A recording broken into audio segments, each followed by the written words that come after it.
What's going on, people, and welcome to my Champions League quarter-final first leg recap. So obviously City, Liverpool both getting wins in their game. City against Atletico, I'm going to speak first about some of the stats. Possession-wise, City had 68% possession, 15 attempts, and Atletico actually had 0 attempts. Even from the highlights, you can tell Atletico didn't do anything but defend, and City still got that goal that they needed. De Bruyne getting the goal with a Foden assist.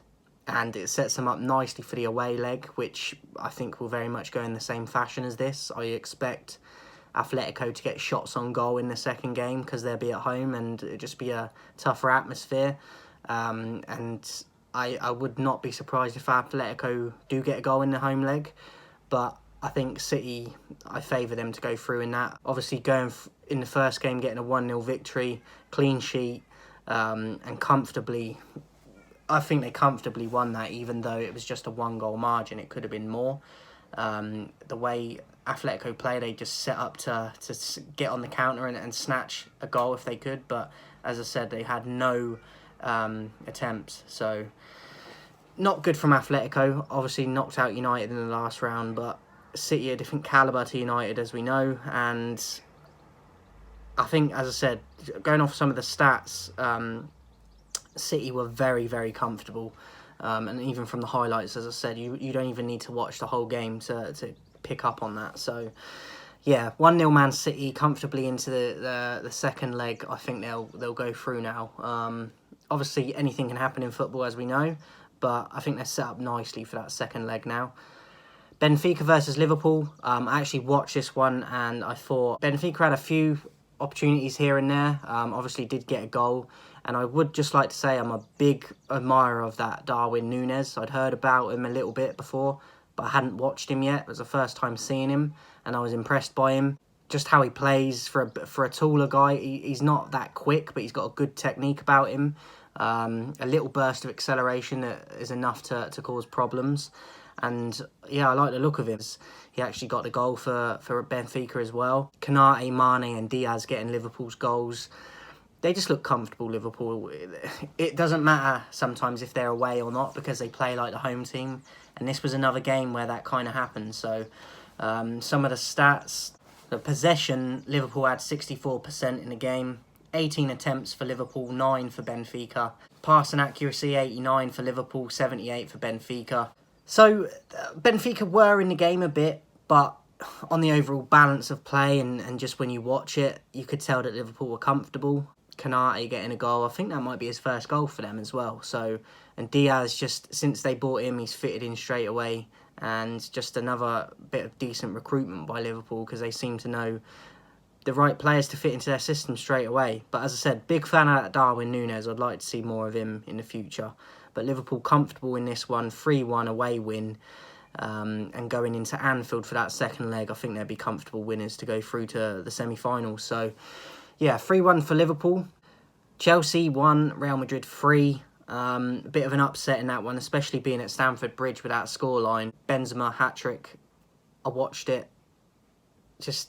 I've always been a fan of Benzema. Been very underrated for me and was clinical in this game. And Chelsea are still, from that international break, obviously the Brentford loss and now this one, 2 consecutive losses. It's troubling times at the moment for them. I do think they'll bounce back, but the current, obviously, holders of the Champions League from last season, and it's going to be tough going to the Bernabeu and turning this around. So I think that they could do it, but it's going to be a very hard task because at Bernabeu you would fancy Benzema to get at least 1 goal. If he gets a hat-trick away, what's he going to do at home? Obviously, football doesn't always work out like that. Chelsea might go and win and win 4-0, do you know what I mean? But I can't see that myself. I think that Madrid have probably done enough already in this first tie. But it wouldn't surprise me if Chelsea could turn it round because Tuchel and how he gets them playing and the belief and the chemistry and the solidarity the team have. But at the moment, as I said, 2-game losing streak and they do look a bit worse for wear right now. And Lukaku's not firing up front. Havertz again being the man that's standing up and trying to rescue them. But in the end, Benzema's class and quality showed out. And Madrid deserved the win, I thought. Possession, 45% for Madrid, so not that drastic in terms of possession difference. Total attempts, it was actually majorly in Chelsea's favour. They had 20 attempts to Madrid's 8. Passing accuracy was in favour of Chelsea as well, with 92%, and Madrid at 86%. But the scoreline is what matters, and it's 3-1 to Madrid in the first leg away from home. Going back to the Bernabeu, I think that they'll probably get to the semis now, because they've obviously won the competition the most in history. They know how to do it, and I think with that scoreline from the away, from the first leg, being at home for the second, similar to Liverpool, I think that they just have too much quality and strength to mess that up. So I do think Madrid will go through to the semis now. And then Villarreal beating Bayern Munich 1-0 at Villarreal. I did say in the preview before the quarterfinals got played that I did fancy Villarreal to potentially cause an upset. Obviously, they still got to go to Bayern Munich Alliance Arena for the second leg, and it wouldn't surprise me if Bayern Munich turn it around. But I think Villarreal are going to cause the upset in the away leg as well, and I think that they will go through. I know I'll be in the minority there, but as I said, I predicted them to cause an upset and knock Bayern out. They still have to play the second leg, but I'm going to go and put my neck out on the line and say that they're going to do it. So, hard team to play against, tricky, and I think that they will beat Bayern and get through to the semi-final. I know I'll be in the minority, but I believe in them. So, possession, 40% for Villarreal, 60% for Bayern. Total attempts, 11 for Villarreal, 21 for Bayern. So, 10 more attempts than Villarreal had. But the scoreline is what matters, and it's 1-0 to Villarreal from the first leg. Pass accuracy, 81 for Villarreal, 87 for Bayern. So, a lot of the stats do favour Bayern, but this is why stats can be deceiving, because the scoreline is what matters, and Villarreal won the game 1-0. Going into the second legs, the semi-finals, I do think Madrid will be there. I think Liverpool will be there. I think City will be there. The only one that's up in the air for me is Villarreal and Bayern, but as I said, I'm going to go with Villarreal in that to cause the upset in the second as well and get to the semis. So hope you enjoyed it, guys. Let me know what I could do for improvement with these type of videos. If you want more stats going forward, let me know in the comments. Just a little bit of a different one. I'll be doing the same after the second leg games get played, and then probably a preview for the semis and so on throughout the competition going forward now. I will be doing all-time Premier League kits, top 10, probably within the next 2 weeks.